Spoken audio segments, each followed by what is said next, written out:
సినీ ప్రపంచానికి ఒకే రాజు ప్రభాస్ ఈ రోజు తన పుట్టినరోజును జరుపుకుంటున్నారు.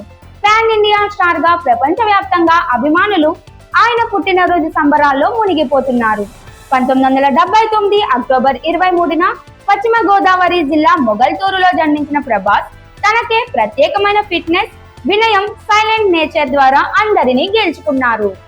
బాహుబలి వంటి అద్భుతమైన సినిమాతో తెలుగు సినిమాకు అంతర్జాతీయ గుర్తింపు తీసుకువచ్చిన ఆయన ఇప్పటికీ దశాబ్దాలుగా అభిమానుల హృదయాల్లో నిలిచిపోతున్నారు. దాతృత్వం, ఆత్మీయత, సేవా కార్యక్రమాల్లో కూడా ముందుంటూ ఆయన ఒక నిజమైన సూపర్ స్టార్ మాత్రమే కాక మంచి మనిషిగా సంపన్నుడిగా నిలిచారు.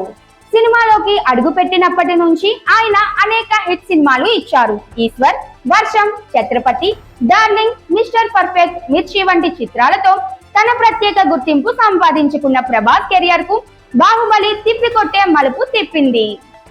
4 ఏళ్ల పాటు పూర్తిగా బాహుబలి సినిమాకు అంకిత భావంతో పనిచేసి తెలుగు సినిమాకు మాత్రమే కాదు భారతీయ చిత్ర పరిశ్రమకు పాన్ ఇండియా స్టార్ గా ఒక కొత్త దారిని చూపించారు. ప్రభాస్ ఎప్పుడు కాస్త తక్కువ మాట్లాడి ఎక్కువ పనిచేయడం అనే సూత్రాన్ని పాటిస్తూ ఉన్నారు. అందుకే ఆయన అభిమానుల హృదయాల్లో చిరకాలం నిలిచారు.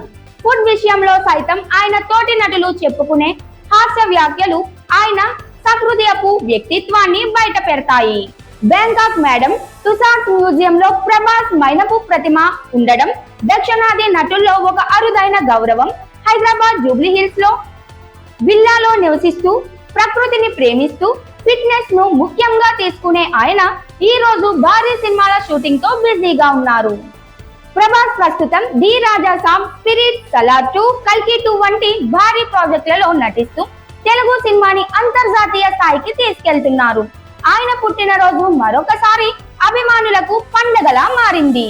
ప్రభాస్ పేరు విన్న వెంటనే అభిమానుల్లో ఉత్సాహం, జోష్ తెగిపోతోంది.